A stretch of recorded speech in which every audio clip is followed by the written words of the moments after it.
యేసు ప్రభు తన పరిచర్య మొదలుపెట్టినప్పుడు అనేకులను శిష్యులుగా చేశాను. లేకపోతే అక్కడ ఉంటున్న మనుషులు ఏం చేసిండ్రు, యోహాను కంటే కూడా ఈయన ఎక్కువ చేస్తున్నాడు శిష్యులుగా. యోహాను కంటే కూడా ఎక్కువ ప్రభువును అంగీకరిస్తున్నారు ఈయన పరిచర్య ద్వారా అని అంటే, ఆయన ఒకటేమన్నారంటే, యోహాను కంటే యోహాను కంటే యేసు ఎక్కువ మంది శిష్యులనుగా చేసుకొని వారికి బాప్తీసం ఇచ్చుతున్న సంగతి పరిసయ్యులు వినిరి. అక్కడ వినపడ్డది ఎవరికి అని అంటే పరిసయ్యులకు. అందరికి వినపడ్డది కానీ పరిసయ్యులు ప్రత్యేకంగా విన్నప్పుడు వాళ్ళు ఒక ఈర్ష్యగా దాన్ని భావించారు. కానీ ఆ పరిస్థితిని గమనించి యేసు ప్రభు ఏం చేసిండంటే ఆ స్థలాన్ని విడిచిపెట్టాలని ఆలోచించిండు. ఆ స్థలం విడిచిపెట్టి గలిలయకు వెళ్ళాలని ఆయన ప్రయాణమై వెళ్ళిపోయాడు. కానీ గలిలయకు వెళ్తున్నప్పుడు యేసు ప్రభు మరి ఆయన శిష్యులు అక్కడనే వదిలిపెట్టి, ఆయన శిష్యులు మాత్రం ఆ పరిచర్య కంటిన్యూగా చేస్తూనే ఉన్నారు. ఆయన సమరయ మార్గమున వెళ్ళవలసి వచ్చింది. అంటే వాస్తవంగా కొంతమంది బైబిల్ భక్తులు ఏం చెప్తారు అని అంటే, ఈ యూదయ నుండి గలిలయ వెళ్ళాలని అంటే సమరయ మార్గంనే వెళితే దగ్గర అవుతుంది.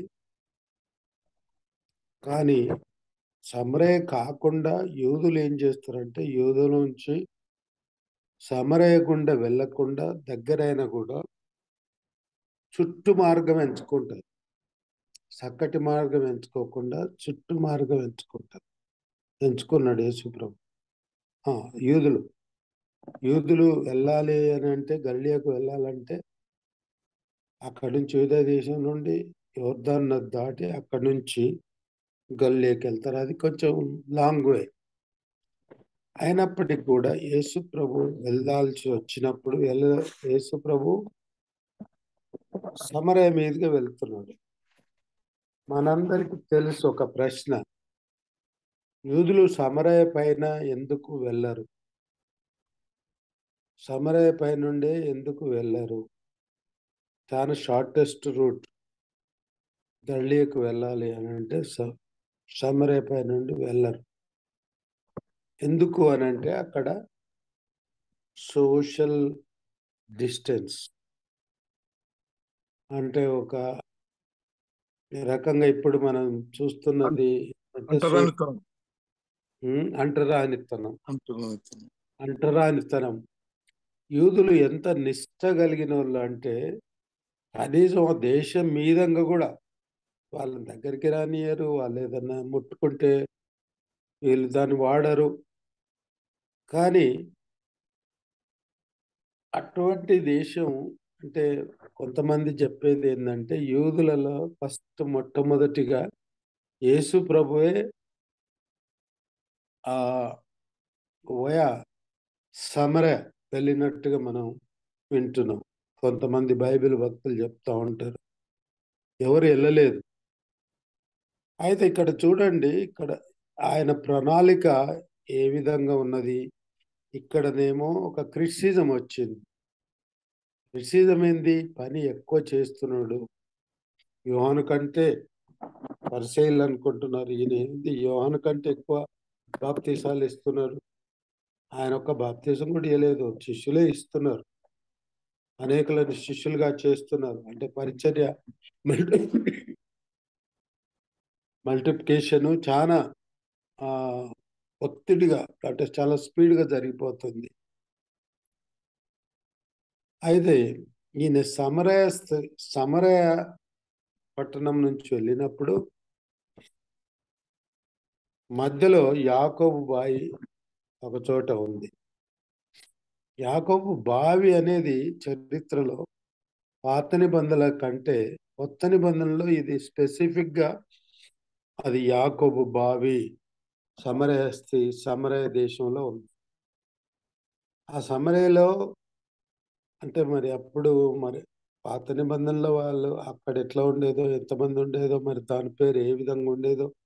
కానీ ఇక్కడికి వచ్చిన తర్వాత సమరయ పట్టణంలోనే, లేకపోతే సమరయలోని సుఖారను ఒక ఊరికి వచ్చెను.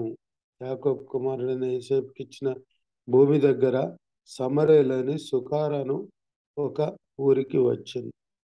ఆ స్థలం ఇక్కడ చూస్తే యాకోబు యోసేపుకి ఇచ్చిన స్థలం. అక్కడ యాకోబు బావి ఉండెను. యేసు ప్రయాణం వలన అలసి ఉన్న రీతిని ఆ బావి యొద్ద కూర్చుండెను. అప్పటికి ఇంచుమించు 12 గంటలు ఆయన. ఇక్కడ యేసు ప్రభు ఒక పరిస్థితిని వ్యక్తం చేస్తున్నాడు. అలసి ఉన్న వానిలాగానే ఆ బావి దగ్గర కూర్చొని నీళ్ళ కొరకు ఎదురు చూచినట్టుగా అనిపిస్తున్నాడు. ఆయన ఎవరైనా కానీ ఒక బావి దగ్గర ఉన్నాడు అని అంటే అలసిపోయిన మనిషిలాగానే. ఒకవేళ అలసిపోయి కూడా ఉండొచ్చు అని అనుకోవచ్చు మనం. ఎందుకంటే యూదయ నుండి ఆయన నడిచి ఆ పట్టణం ద్వారా దాన్ని వెళ్ళడానికి మరి మంచి ఇంచుమించు 12 గంటలు అంటే మధ్యాహ్నం అయిపోతుంది. మరి మధ్యాహ్నం అయినప్పుడు దాహం అయిందా? లేకపోతే ఆయన ప్రణాళిక ప్రకారం ఆయన దాహమైనట్టుగానే ఇంచుమించు 12 గంటలు ఆయన అలసి ఉన్న రీతిని అని అంటున్నాడు. యేసు ప్రయాణం వలన అలసి ఉన్న రీతిని ఆ బావి యొద్ద కూర్చున్నాను. ఇది ఎక్కడైనా కూడా ఇది ఒక ప్రాక్టీస్. మేము చిన్నగున్నప్పుడు కూడా ఎక్కడైనా ప్రయాణం వెళ్తా ఉంటే ఎక్కడ బావి ఉంటే అక్కడ ఆగి అక్కడ లేకపోతే నీళ్లు తాగడము, లేకపోతే ఆ నా ఏదైనా సర్ది టిఫిన్ లాంటిది అప్పుడు ఆ దినాలలో చేతి మూటలు కట్టుకొని తినడానికి బావులు అవసరం పడేది. అని ఇక్కడ అక్కడ ఆగి ఉన్నప్పుడు ఎవరు లేరు అక్కడ. కానీ తర్వాత ఒక సమరయ స్త్రీ ఒకటి నీళ్లు చేదుకొనుటకు అక్కడికి రాగా యేసు నాకు దాహమిమ్మని ఆమెను అడిగాను. ఎందుకంటే ఆయన అక్కడ వచ్చిండు, అలసిపోయినట్టుగానే ఉన్నాడు. నీళ్లు తాగాలి అంటే చేతాడు ఉండాలా, నీళ్లు తాగడానికి ఏదన్నా ఉండాలా, లేకపోతే లోపలికి వెళ్ళన్నా ఆయన తాగాల. మరి అది ఆ బావి ఏ విధంగా ఉందో కానీ ఆ స్త్రీ అక్కడికి మామూలుగా ఆ పట్టణం ఆ సుఖాలతోని పట్టణం లోపలి మనుషులు వచ్చి అక్కడికి వచ్చి నీళ్లు చేదుకొని తీసుకొని తాగడం అక్కడ ఒక అలవాటు. అదే ప్రకారంగా ఒక స్త్రీ, సమరయ స్త్రీ నీళ్లు చేదుకొనుటకు అక్కడికి రాగా, ఇదంతా మనకు తెలిసిన విషయమే. ఇదంతా కొత్త కథ కాదు.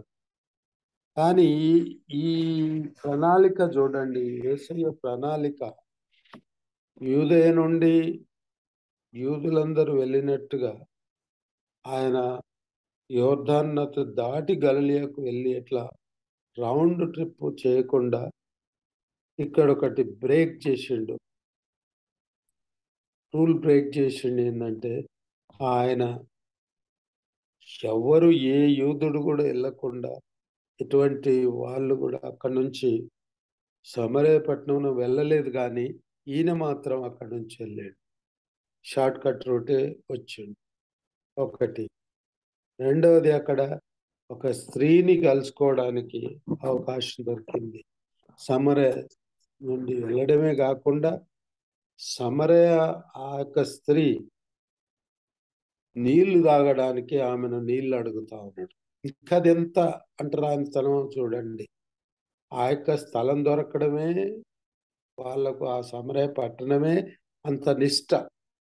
కానీ యేసయ్య ఆ స్త్రీని నీళ్లు అడుగుతున్నాడు.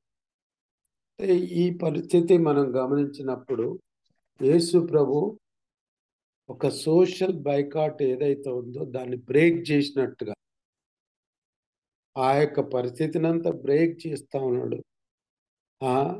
అంటే యూదులకు కానీ సమ సమరయులకు కానీ ఎటువంటి భేదం లేదన్నట్టుగా కానీ, లేకపోతే యేసుక్రీస్తు పాపులను రక్షించడానికే వచ్చిండు కానీ ఒక మంచి యూదుల కొరకే రాలేదు అని ఒక మాట. అక్కడ మత్తయి సువార్తలో ఏముంది? యేసు ఆయనకి ఇమ్మానుయేలు అని పేరు పెట్టుదురు. ఆయన తన ప్రజలను వారి పాపముల నుండి రక్షించును. అంటే అప్పటికి యూదా జనాంగాన్ని, లేకపోతే ఆ యొక్క మొత్తం ఆ యూదా జనాంగాన్ని రక్షించడానికి ఆయన వచ్చినట్టుగా ఆయన పుట్టుకలో వస్తుంది చెప్తున్నారు.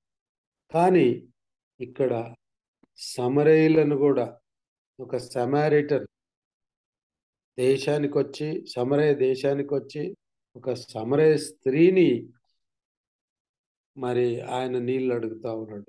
అంటే ఎంత అంటరానితనం అయినప్పటికి కూడా ఎటువంటి సోషల్ బేరేరు అక్కడ ఉన్నప్పటికి కూడా ఆయన దాన్ని ఖండించి అక్కడ వచ్చింది. అయితే అప్పుడేమంటున్నది? ఆమె ఏమంటుందంటే, ఆ స్త్రీ ఒకటి నీళ్లు చేదుకొనుటకు అక్కడికి రాగా యేసు నాకు దాహమిమ్మని ఆమెను అడిగాను. ఆయన శిష్యులు ఆహారం కొనుటకు ఊరిలోనికి వెళ్ళింది.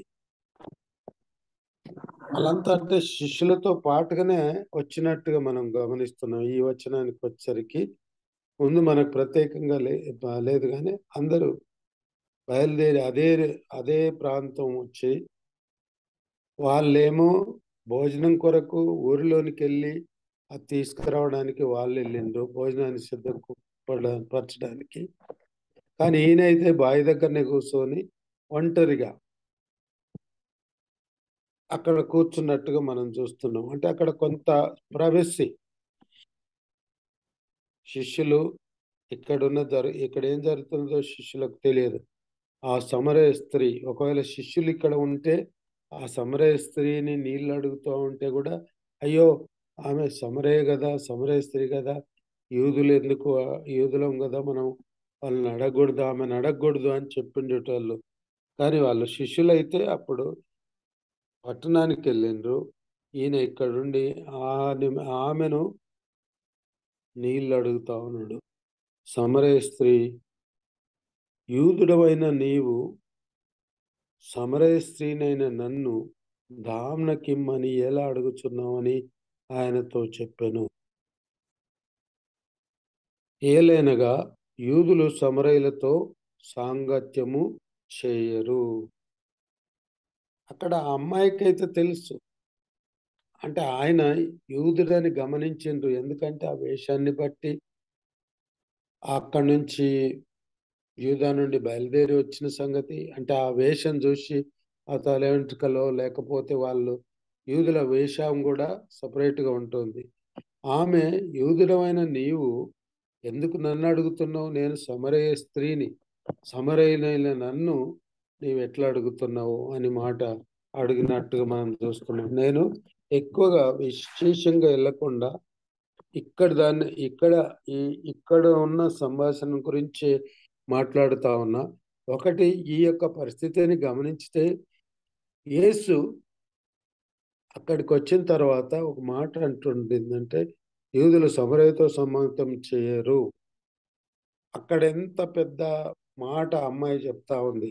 యూదులకు సమరయులకు ఏం సంబంధం ఉండదు, నువ్వు ఎట్లా నన్ను అడుగుతా ఉన్నావు అని చెప్పి ఆయన అడుగుతున్నప్పుడు ఆయన అందుకు యేసు, నీవు దేవుని వరమును నాకు సరే దేవుని వరమును నాకు దాహమునకిమ్మని నిన్ను అడుగుచున్న వాడెవడో అది ఎరిగి ఉంటే నీవు ఆయనను అడగవు.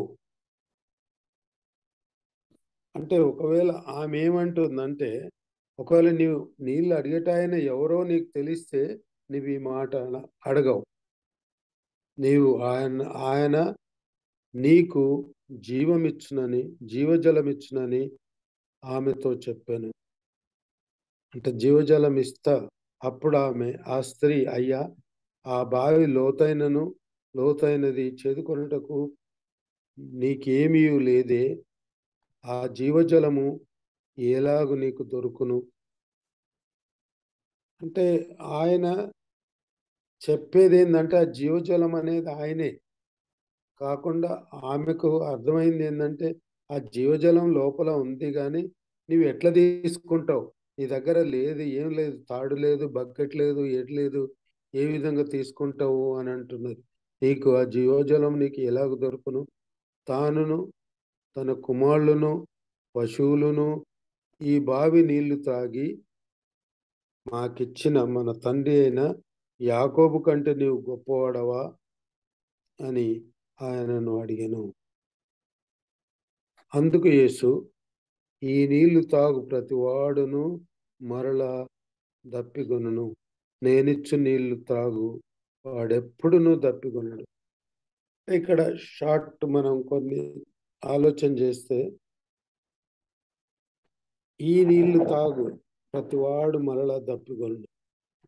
మేము ఈ స్థలంలో ఇజ్రాయెల్ వెళ్ళినప్పుడు, ఈ స్థలానికి వెళ్ళినప్పుడు ఆ గలిలయ సముద్రం పక్కకు కొంత దూరం వెళ్ళిన తర్వాత ఆ అక్కడ ఒకటి రాసి పెట్టింది ఏంటంటే, ఇది ఈ సమావేశం గురించి అక్కడ ఒక ఎగ్జాంపుల్గా రాసి, ఈ నీళ్లు తాగువాడు మరలా దప్పికొనును, నేనిచ్చు నీళ్లు తాగువాడు ఎప్పుడునూ దప్పికొనడు అని యేసుక్రీస్తు సంభాషణ గురించి అక్కడ ఒక వచనం ఉంది. కిందనే ఆడ ఒక నల్లతోని నీళ్లు వస్తున్నాయి. ఆ నీళ్లు వస్తుంటే ఈ నీళ్లు, this water is not good for safe అని ఈ నీళ్ళ గురించి మాట్లాడుతున్నారు.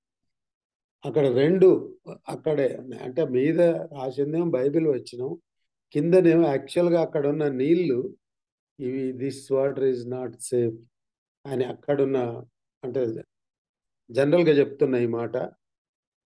కానీ అక్కడ దావీదు బావిలో మాత్రం ఆ నీళ్లు ఆ పట్టణస్థులందరూ తాగుతున్నారు. అది అక్కడున్న ఇస్సాకు బావి. ఇస్సాకు ఆ యొక్క పొలాన్ని ఏదైతే ఉందో ఆ భూమి తన కుమారుడైన యోసేపుకి ఇచ్చిండు. అప్పుడు యోసేపు తన దగ్గర లేకున్నా చివరికి తన ఇన్హెరిటెన్స్, తన స్వాస్థ్యంలో కొంత భాగం యోసేపుకి ఇచ్చినట్టుగా మనం చూస్తున్నాం. ఆ యోసేపు ఆ బావిని అదే విధంగా కాపాడిండు. ఆ ఆ బావిలో అనేకులు ఆ పట్టణం నుంచి వచ్చి నీళ్లు తాగుతా ఉన్నారు. అదే బావి దగ్గర యేసు ప్రభు వెళ్ళినప్పుడు యేసు ప్రభు మరి నీళ్లు బాగా అలసిపోయినట్టుగా అక్కడ కూర్చొని ఆ స్త్రీ వచ్చినప్పుడు ఆ స్త్రీతో మాట్లాడుతున్నాడు. నాకు నీళ్ళు ఇవ్వవా అమ్మా? ఆమెనే చెప్తుంది. ఆ యేసు ప్రభుకు తెలియదా యూదులకు సమరయులకు సంబంధం లేదు, మనం ఈ సోషల్ బ్యారియర్ ఉంది మనకు, నేను ఎట్లా ఆమెను అడగాల? కానీ ఒకటి మనం గమనించాల్సింది, యేసు ప్రభు రక్షకుడు. అక్కడ ఒక రక్షణ అవసరమైంటున్నది. ఆ రక్షణ చూపించడానికి యేసు ప్రభు వచ్చినట్టుగా మనం చూస్తున్నాం. యేసు ప్రభు అక్కడికి వచ్చినప్పుడు ఆమె ఈ నీళ్లు తాగు, ఆమెకు చెప్తున్నాడు ఏంటంటే, ఈ నీళ్లు తాగువాడు మరలా తప్పికొనును, కానీ నేనిచ్చు నీళ్లు తాగు వాడెప్పుడు తప్పికొనడు. ఆ విధంగా అట్లా అన్నప్పుడు ఈ స్త్రీ ఏమనుకుంటుంది, ఓహో దీనిలో ఏదో ప్రత్యేకత ఉంది, నేను రోజు వచ్చి ఇక్కడికి వచ్చి చేదుకోవడము, లేకపోతే ఇది నీళ్లు పట్టుకోవడము, ఇదంతా పెద్ద కష్టమైన పని, అదేదో నీళ్లు నాకు చెప్పు, నేనిచ్చి నీళ్లు తాగువాడు, ఆ నీళ్ళు ఏదో తాగితే నేను కూడా ఎప్పుడు తప్పికొనకుంటుంటా, నా కుటుంబం కూడా తప్పికొనకుండా ఉంటుంది.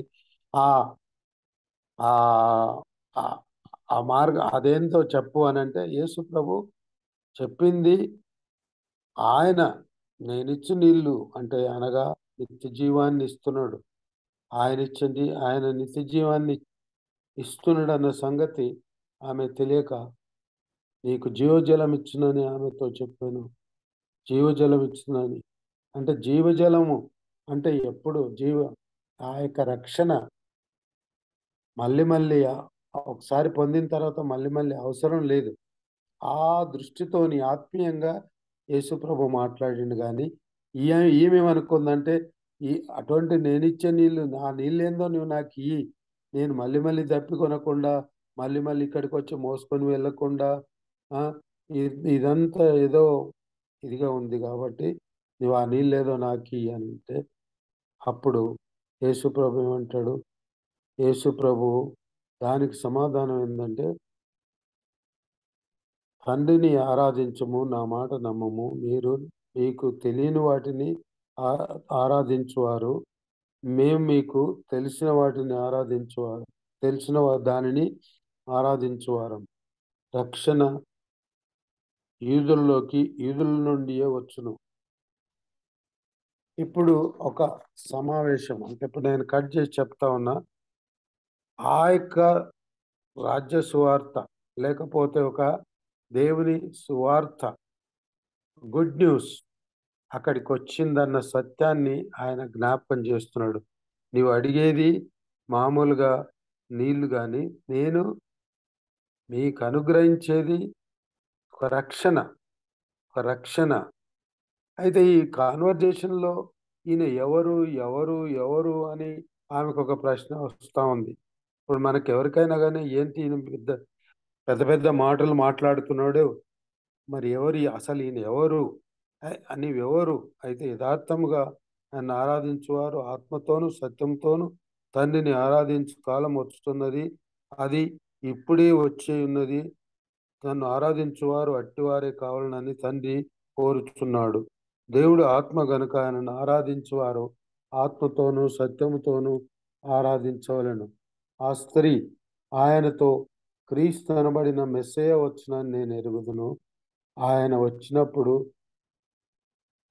మాకు సమస్తమును తెలియజేయునని చెప్పగా, యేసు నీతో మాట్లాడుచున్న నేనే ఆయననని ఆమెతో చెప్పాను. ఒక సత్యం మాత్రం మాకు తెలుసు. ఎందుకంటే మెస్సేజ్ ద్వారా అంటే యోదయ నుండి రక్షణ వచ్చునని యేసుప్రభు చెప్పుతున్నాడే కానీ ఆమె నమ్మేదేందంటే క్రీస్తనబడిన మెస్సేజ్ ద్వారా నేను ఎరుగుతా. ఆ రక్షణ వస్తదని ఎరుగుతున్నా గానీ, మరి నీ సంగతేందో నాకు తెలియదన్నట్టు మనసులో అనుకుంటుంది. కానీ ఆయన యేసు నీవు మాట్లాడుచున్న నేనే ఆయనని ఆమెతో అనెను. ఇక్కడ దీన్నంతా ఒక సమ్మరైజ్ చేస్తే, యేసు లోకానికి సువార్త ప్రకటించ వచ్చినప్పుడు, ఒక సమరయ దేశాన్ని గూడా విడవకుండా సమరయ దేశంలో ప్రవేశించినట్టుగా మనం గమనిస్తున్నాం. సమరయ స్త్రీలో సమరయ ఆ దేశానికొచ్చి సమరయ స్త్రీకి బోధించినట్టు, సువార్త బోధించినట్టు మనం చూస్తున్నాం. ఆ సమరయ స్త్రీని బోధించిన తర్వాత ఆ పట్టణమంతా గూడా యేసు ప్రభువు యొక్క రాజ్య సువార్త, ఆ గుడ్ న్యూస్ ఆ సమరయ స్త్రీ ద్వారా అక్కడ ప్రకటించబడింది. ఇక్కడ ఒక సమరయ పట్టణంలో రక్షణ సువార్త ప్రకటించాలి అని అన్నప్పుడు సమరయ స్త్రీని అందులో అంటే సమరయ స్త్రీని ఏర్పాటు చేసుకొని సమరయ స్త్రీ ద్వారానే అక్కడ సువార్త ప్రకటించినట్టుగా మనం చూస్తున్నాం. అంటే ఇప్పుడు మనం ఎక్కువగా చదివితే అవన్నీ మనం చదవడానికి ఇప్పుడు టైం లేదు గానీ ఈ యొక్క సంఘటన అందరికీ తెలుసు. సమరయ స్త్రీ ద్వారా సమరయ స్త్రీ చెప్పినప్పుడు ఆ స్త్రీ ఆశ్చర్యపడింది. ఆ మాట చెప్పేసరికి. ఆమె ఆ స్త్రీ ఏం చేసిందంటే కుండ విడిచిపెట్టి ఊరిలోనికెళ్ళింది. కుండ విడిచిపెట్టి ఊరిలోనికెళ్ళి యేసు ప్రభు దేవుని కుమారుడొచ్చిండు, మెస్సీయ వచ్చిండు అని చెప్పి తన పట్టణానికంతా ఆ యొక్క సువార్త ప్రకటించినట్టుగా మనం ఇక్కడ చూస్తున్నాం. ఒక ఇక్కడ యేసు ప్రభు ప్రణాళిక ఏందంటే అన్ని ప్రాంతాలలో దేవుని వాక్యం ప్రకటించబడాల. అక్కడ ఒక బావి దగ్గరికొచ్చి ఒక స్త్రీని ఏర్పాటు చేసుకుంటున్న ఒక స్త్రీతో మాట్లాడుతున్నప్పుడు ఆయన ఆ బేరియర్ గూడా సోషల్ బేరియర్ ఇక్కడ అందుకే ఇప్పుడు మన దేశంలో గూడా ఏ దేశంలో గూడా యేసు ప్రభువును నమ్మిన తర్వాత అందరూ సమానమే. కుల మత భేదం లేకుండా చేసిండు.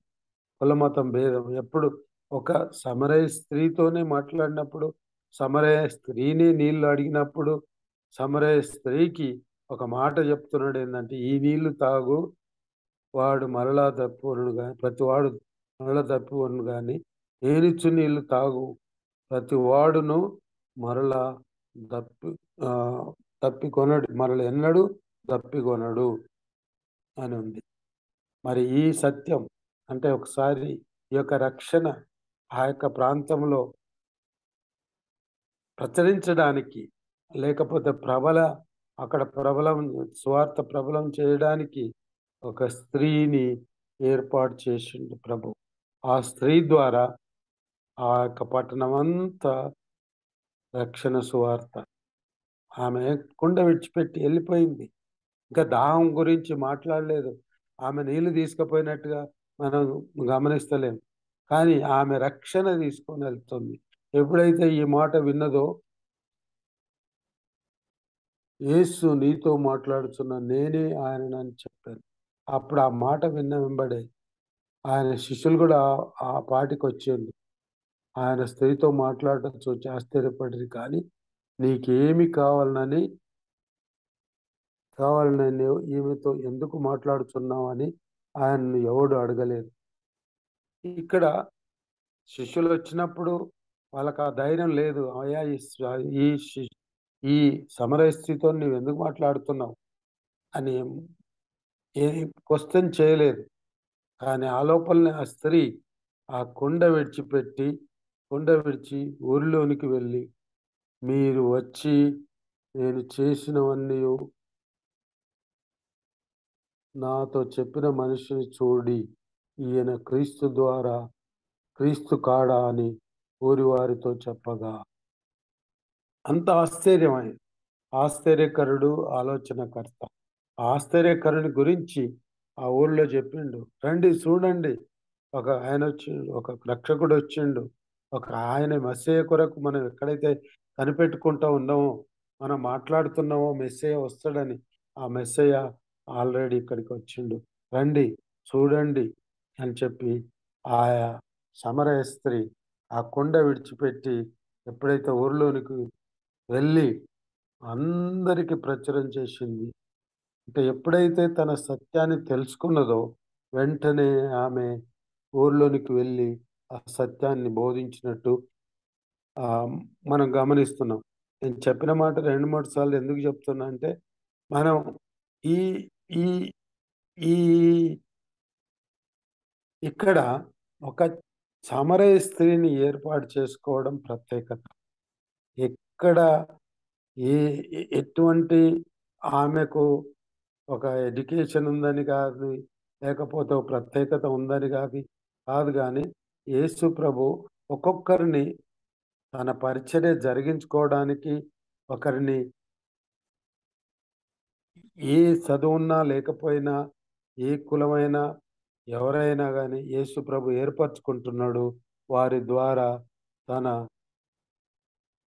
పరిచర్య జరిగించుకుంటున్నాడు. కాబట్టి ఈ ఈ ఇక తక్కిన కథంతా మనకు తెలుసు. కాబట్టి దాని దగ్గరికెళ్ళను.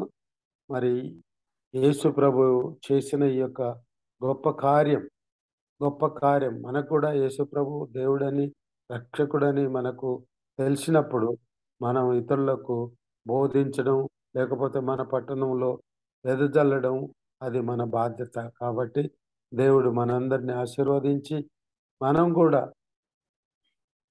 ఈ యొక్క సోషల్ బ్యారియర్ యేసు ప్రభు సోషల్ బ్యారియర్‌ను తీసేసిండన్న సత్యాన్ని, మరి అక్కడ సమరయ స్త్రీని ఏర్పరచుకున్నాడన్న సత్యాన్ని లోకంలో ప్రచురించడానికి, మరి యేసు ప్రభు దేవుడు రక్షకుడని బోధించడానికి, మరి మనం గూడా ఆ సత్యాన్ని బోధించడానికి పరిశుద్ధాత్మ దేవుడు మనందరికీ తోడైండును గాక.